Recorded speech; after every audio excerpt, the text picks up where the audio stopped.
Well, good morning, everybody. Welcome to this week's episode of the Tips and Tricks, where we will be covering mastering your cyber risk with Checkpoint's external risk management. And today's featured guests are JP, a SE out of the New York area, and Tyler Roser, a security architect based in the US East. As always, please add any questions to the chat, and we will be monitoring those and we'll answer any questions at the end of the presentation. So with that said, I'm going to turn everything over to JP and Tyler. Take it away, guys. Awesome. Thank you, Kyle. All right, let me share my screen. Let me know when you guys are seeing the portal landing Yep. page. Yep, we Okay. can. Okay. Hopefully you guys see the presentation. Yep, good. Awesome. All right. So, good morning, everybody. As Kyle mentioned, we are going to be discussing how to master your cyber risk with ERM. So, what assets do you need to protect, right? Um, this, okay. What assets do you need to protect? We all started with the traditional IP addresses and domains.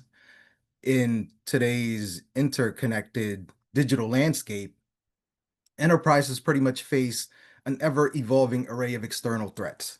These threats are not confined to their internal networks, but extend to the dark web, social media, and third-party vendors. So these primary challenges pretty much includes increasing cyber threats. Organizations are targeted by sophisticated cyber attacks such as phishing, ransomware, and data breaches. Brand impersonation.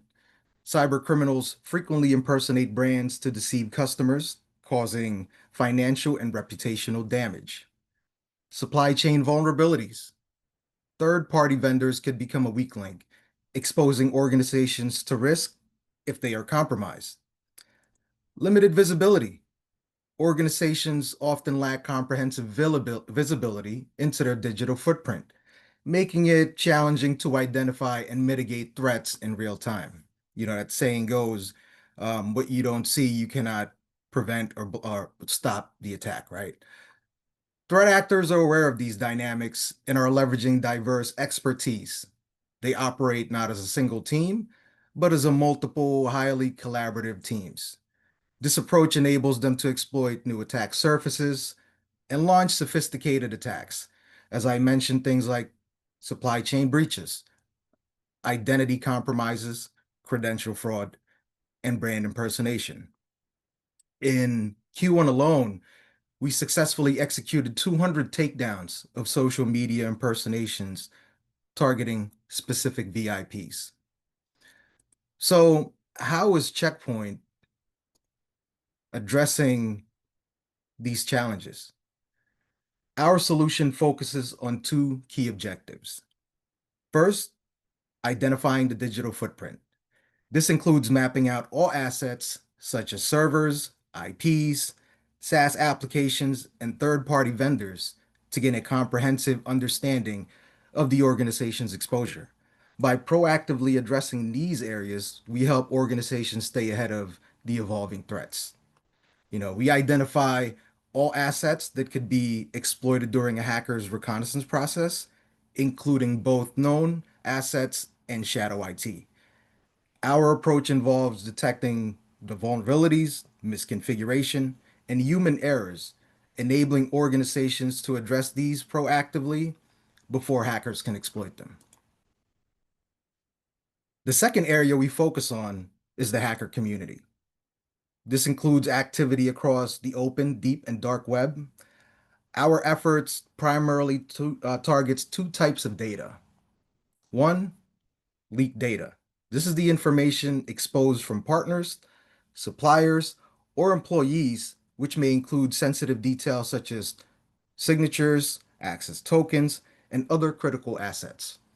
The goal is to identify and address these leaks before the threat actors can exploit them. The second data is company mention.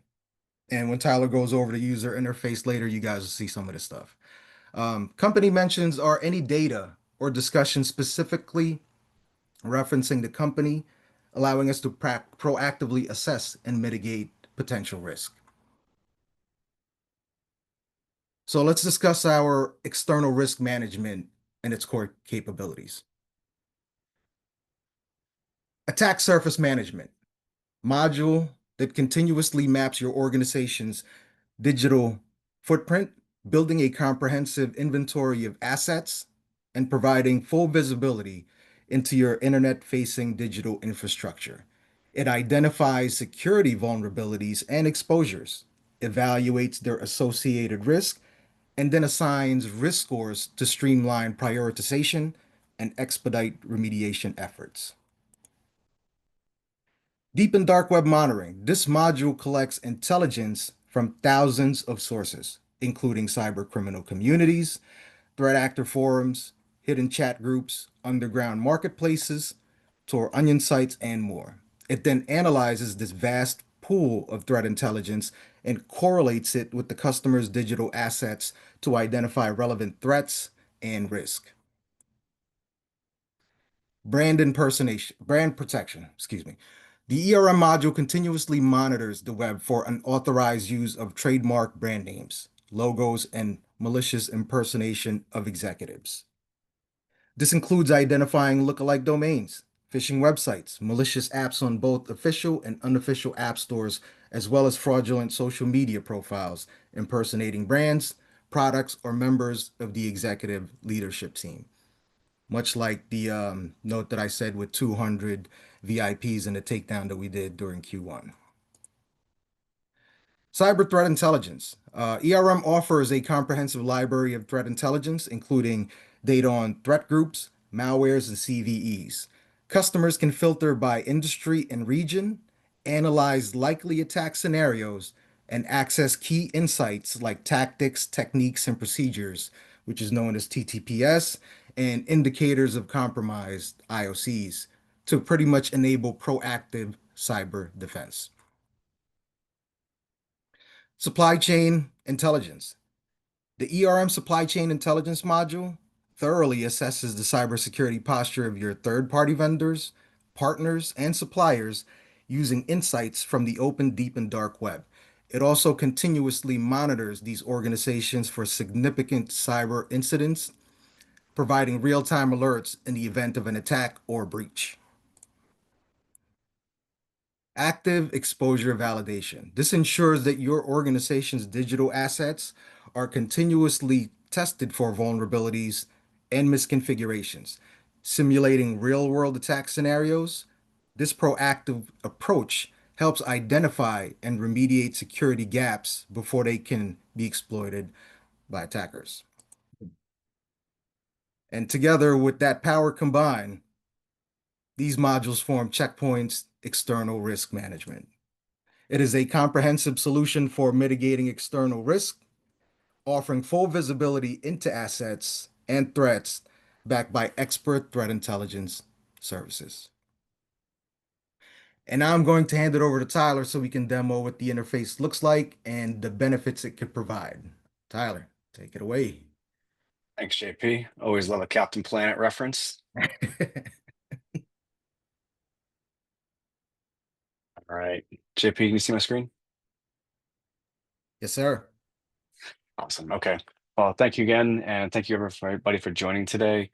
For this demo today, I'm going to be using the Argo CyberRent platform. I will tell you that this is available within the Infinity portal for use. I'm just going to be using this for demo purposes today. Before I begin, just from a general onboarding perspective, all we need is your domain information, and we're automatically going to be able to start discover information about all of your digital assets and information on the deep and dark web that is readily available on the internet. So if we can find it, threat actors can find it. So between IPs, domains, subdomains, potentially cloud exposed cloud storage, different technologies and ports and services. So going back to JP's reference of, there are so many more vectors now that threat actors are able to attack, and we're able to be able to curate that information and provide you with the tools to prevent that in real time and understand, what is out there on the web. So general overview screen, when you hop into the platform, I'm actually going to be going between two different tenants. Let me show you guys just based on what's available for different demos that I'll show the different values here and based on time. So general overview, we can see, the different alerts that we have based on severity. Each one of these I can click into and drill down if I want to see further on them, as well as by types. So different vulnerabilities, impersonations, phishing websites, exploitable ports, etc. But before I kind of begin with all of that, the first one, looking at the different alerts, I'm actually going to start with supply chain intelligence, and I'll actually build this out so that everyone has visibility to this. So to begin with, supply chain intelligence, understanding what that risk is, from each of the vendors that you work with on a day-to-day basis. And one of the most interesting statistics that I came across within our acquisition of CyberInt was, one vendor doesn't present so much of a risk. However, there's statistics that show that for a business that has 25 supply chain vendors, there's a given risk that one of them has a 53% chance of being breached during a given year. 50 vendors, 78%. 75 vendors, 90% chance that one of those gets breached. So with that, what is the impact to your business if this vendor gets breached? So ERM provides you the visibility to, not only the security products and technology you leverage, but your entire stack of different businesses that you interact with, and being able to put them in a list to monitor them, to understand, if they have been risks. And with that, you can later say, is there any news or related tech assets within your business that you're leveraging? And understanding that when these things, if that vendor gets breached, okay, who was the threat actor that did this breach? Do I know the TTPs associated to this threat actor? Are there any IOCs that I can implement ahead of time, knowing that, if there's a particular threat actor targeting finance or, different industries that you may be involved with, understanding how I can block these ahead of time. So for this example, I'm going to use Intuit MailChimp. This actually was a recent vendor that was breached. Going through this, we can see the risk score associated with them, brief summary of the vendor itself and what they do. We can understand the risks. We see trends and, how the vendor score has increased over this time, particularly based on the breach. We can see the risk categories between breach history, targeting level, exposures, hygiene of the business. I'm specifically going to look at the breach itself, evidence itself. And one of these is the verified ransomware incident to MailChimp. Now, with this, I can see, in July of this year, a ransomware group, Everest, announced that they had targeted Intuit MailChimp. Now, with that, going back to the same methodology of what information does this have based on you? What is the impact to your business when, if in case a vendor gets breached? So in this case, one of the things I will say is that first, we're going to provide you with an alert. If this is a vendor that you monitor, we'll tell you, hey, this vendor's been breached. Then there can be a subsequent follow-up alert that says, now we're starting to see chatter on the dark web of potentially information related to your business, associated to this breach. So there's actually two alerts that come with, supply chain intelligence monitoring. But one of the really neat things that we can do is, so now we see that, this was based on this threat actor. I want to know a little bit more about this threat actor. So I can go into our database here and I can select Everest. And one of the things we can do, I can get a breakdown, a summary of the specific threat actor. I can see who their victims were, what kind of businesses they're targeting, what regions they're attacking, and the different business sectors, as well as specific companies that have been targeted by them during this time period. As JP mentioned earlier, we also provide the TTPs that are associated that this threat actor is leveraging. On top of that, we provide IOCs. So this is great from a standpoint, now I can proactively prevent against this particular threat actor with available IOCs that are within the platform. So we can manually add these. I can download these to an XLS report and import them into my different security products. If I have a IOC management tool, we can import into them. But additional to that, we also provide this as a feed. So if you would like to consume these different IOCs and you have multiple threat actors that you're following, then you can actually consume these as a feed from the platform itself. One of the things that I do want to show really briefly as well is that we have this ability to create a forensic canvas, and we can do this for many different modules within the platform. But what this does is it gives a breakdown of, in this case, this IP address, where we've seen activity across the web, how much time we're seeing this, and it'll give us a nice breakdown of potentially different domains and URLs associated to this host. Of course, when I try this live, it doesn't work. So unlucky on that one. Oh well. So moving on from this, I'm actually going to move over towards our attack surface management. And from here, we can see, let me actually show this. I am monitoring 23,000 assets. 45 of those are threat intelligence assets. Here, I can also get a nice breakdown of how many domains, subdomains, cloud storage, and IP addresses that I have associated that are currently being monitored under the platform. Additionally, we can see, I have a posture score. This is automatically going to be adjusted based on, as I correct these vulnerabilities or these exposed interfaces or exposed cloud storage. As I make corrections, this posture score will automatically recalculate. I can also manually recalculate it as well. But all of these contributing factors are what actually go into the score itself.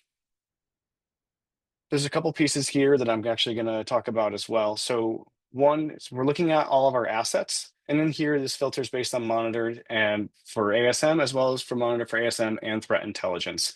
I can clear these and customize them, or I can look at all the exposure items related to these different pieces that we have. And I'm actually going to close out these here. Long list, lot to sort through. There's other ways that we can filter this. So one of the things that we'll do is that we can look at exposed interfaces. But before I do this, I'm actually going to hop over to my other tenant because I have some better examples for me that I can share. So going over to the exposure items here, this is a little bit less than the 17,000 that we had in the other case. We can see I have some exposed web interfaces. And to show where I got this exposed web interfaces, we can break down the different exposure items that we have and get some information. I can open all, but in this case, I specifically wanted to look at exposed web interfaces. So this goes into our attack surface management module. So if this was a domain, I'd be able to find the full discovery path as far as what we're understanding of who owns this this device or this asset. But from here, I'm actually going to look at the exposed interfaces and the exposed port specifically. So in and of itself, I would expect to see port 80 and 443 exposed, potentially SSH depending on the functionality of the server. But one of the pieces that I specifically want to target and look at, I'm going to look at posture alerts. So one of the things that JP mentioned that we have within the platform is active exposure validation. Now, this is not something we turn on preemptively. We always get written consent from our customers before turning this on, because not only can we detect and understand exposed assets and the ports and potentially services and technologies that are behind those services, we can also say, hey, you're running PyLoad version XYZ, and it's susceptible to this CVE. Well, we can now actually test that, in a white hat fashion that is not going to impact anything, but we can actually validate that this is something that you really need to be concerned about. I'm going to drill down into this asset itself, based on this exploitable vulnerability and talk about a couple different things. So this is going to move from my ASM screen directly into my alert itself. So from this screen, we can see this particular asset. We have this as a high severity with high confidence. We can see the particular CVE that's related to this technology and the vendor. One of the things that I'll show as well is that we have a quantum enforcement API connection to our on-prem gateways. What this is going to allow us to do is dynamically update our IPS protections. I came from a customer before I started working the Checkpoint, and one of my biggest pain points was always tuning my IPS. This is a great way that you can automatically help to tune your IPS based on your exposed technologies by making this really simple and straightforward, particularly in this case, as we can see, that based on my current threat profile, this protection is set to inactive. Now, taking a step back, starting with to begin with, we've detected this asset that is exposed to the internet. Couple different things. One, if there's patching available, let's make sure we patch it to make sure we're not susceptible to this CVE. On top of that, does this port actually need to be exposed to the internet? If not, okay, let's close this off. Now, if it does need to be exposed, aside from the virtual patching, we can also make sure that, if I want to implement an IPS protection, I can simply go up here and automatically implement this IPS protection via the API. Now, we also discussed as part of this, the active exposure validation. So not only showing us that this port is exposed, and it has this vulnerability associated to it, but But now with the additional check, we can say that not only is this exposed and vulnerable, it's actually exploitable. We show you the command that we run, the request, and the response that we get. So we go take that extra step to ensure you, and this is a way that we can go through and say, hey, I have all these different ports exposed. Well, these are the ones that are actually exploitable. These are the ones that I should look at first because these have a larger criticality to my business. Now, I'm going to hop back over to alerts and just checking time. Okay, so the next piece I'm going to look into is some of our threat intelligence from our deep and dark web scanning. And this is going to be related to an employee machine that's been infected by malware. So as JP mentioned, we are scraping telegrams, Tors, different deep and dark webs. We have analysts working that have avatars on the dark web that are analyzing and combing through these to provide information to you that is relevant to your business. So we can see here, we had this host that's been compromised by malware. The source is from Raccoon malware logs. We can also grab additional information about this threat actor, about this source if we have it, and we provide recommendations. So obviously, quarantining the machine, let's make sure, that it's not infected, it's removed from the network, and any additional steps based on the what was found. What we do is that we actually provide some of the intel items from that source, from the Raccoon logs, and provide them to you within the alert itself. So within this, I'm going to be able to see, the IP address of the client. We can see the destination. I can see the username and password. So on top of us being able to, quarantine this machine, we're going to reset a user password potentially. And then if you are a business that potentially allows for your employees to leverage their same corporate username and passwords on third-party websites, not only rotating passwords internally, but having a talk with your employee to say, hey, if you're leveraging this for your banking information, you want to make sure that you rotate that password as well because it's been exposed. Now, additionally, some information, we can see the directories from that user's machine as well. And on top of that, we get different information from the infected machine. So down to, the architecture of the machine, the system information, the installed applications on it. And, we can see here, everything that we need, from a threat actor perspective. If I didn't want to actually read all this, we do provide a nice little AI assistant that can hop in and say, hey, here's a quick summary of everything here. Here's some things that are recommendations based on what I found through this. So just a really nice quick dump out of a way to kind of comb through that entire alert without necessarily needing to read every single tab within it. Hopping back over to alerts, since JP discussed, social media account impersonation from a company executive, I'll be able to show that here within this demonstration. So a Facebook page associated to this user. So we're looking for twists, similar names matching to that person, likeness images, potentially, this is brand impacting, they could be sending out messages on behalf, impersonating your CEO to either your employees or your customers, and that really can disrupt, from a brand reputation and obviously from a cost perspective, depending on what's done, it can have large impacts. So within our service, one of the things that I want to make you aware of is that we have our own takedown team in-house. We don't require a third party within the platform. This is already initiated. This is a demo, but if I wanted to make sure this is taken down after relating and finding all this information associated to it, I can actually go and make sure and kick off the takedown process.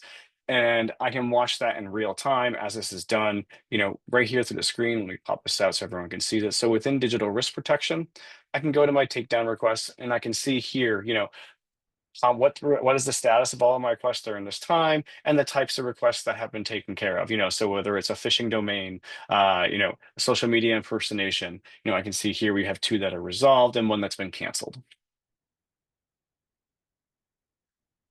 And then I think at that point, we're going to wrap that for here and I'll stop. Is there any questions from anyone here? If anyone would like to see anything further, happy to kind of take that offline, show anything. But if there's any questions, I'm happy to answer those, from anyone who's attending. I don't know, Kyle, if there was anything there. Yeah, so I got a couple of questions that popped, actually 3 questions that popped in. So one is, will this be migrated to the Infinity platform eventually? It's already there. It already exists within the Infinity Security Operations side, external risk management, part of your SOC services. As for the demo purposes, I have more options available within my demo platform for Argos, which is the original CyberRink platform, so which is why I was using this for today's presentation. Terrific, terrific. Another question. Once you see the client or IP found, can we disable or take the client offline? So we do have tie-ins to Active Directory and Entra ID, so we can validate users and potentially do, a lockout of a user through an API connection. Those are different workflows that we have associated in the platform that you can leverage. Okay. And then I got one more here. Sure. Yep. Are those searches only related to IOCs detected in my environment, or is it possible to perform searches for, say, an account that hasn't been compromised? Most password managers offer this kind of functionality, but I'm curious if CyberInt allows it as well. So we do have within the platform, this is an additional license within the platform, but we have this concept of raw intel. So this is going to be all the intelligence related to your business. We can search this, and you have multiple filters here. So, passwords, throw in a password, throw in a username, email address, credit card information, throw that in here, see if this shows up in the dark web. In addition to that, you also have the entire Intel data lake that expands outside of this as well. So yes, you can. Terrific. All right. Okay, got one more just popped in as well. Partners are getting NFR accounts. If a partner with multi-tenant accounts, does this apply to all the tenants when enabled, or only to the tenant who has ERM enabled? As a partner, I can see all my logs in one dashboard. Hold on, can you repeat that, Kyle? I just want to make sure Yeah. I'm understanding that. So partners are getting NFR accounts. If a partner with multi-tenant accounts, does this ERM apply to all tenants when enabled, or only to the tenant who has ERM? And then what they're looking for is the visibility across all of their tenants that they support for logs into one coming up to one managed, or is it individual individual tenants that they have to look at that information? That's a great question. I'm not sure on the MSSP side, kind of how that is handled. That's something we'll have to get back to you on for an answer, but we can certainly get that to you. Okay. Terrific. All right. And at this point in time, that is all the questions that have come in. So I'll give it just a couple more seconds. Any more questions that anybody has before we wrap this up?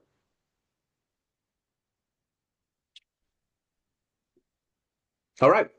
If no other questions, thank you, Tyler and JP, for the presentation today. This will wrap things up for this week, and we'll be live in 2 more weeks with the next episode of Tips and Tricks. So be on the lookout for that. Invitation's coming out soon. Thank you, everybody, for joining, and we'll see you next time. Excellent. Thank you. Have a good day. Take care, guys.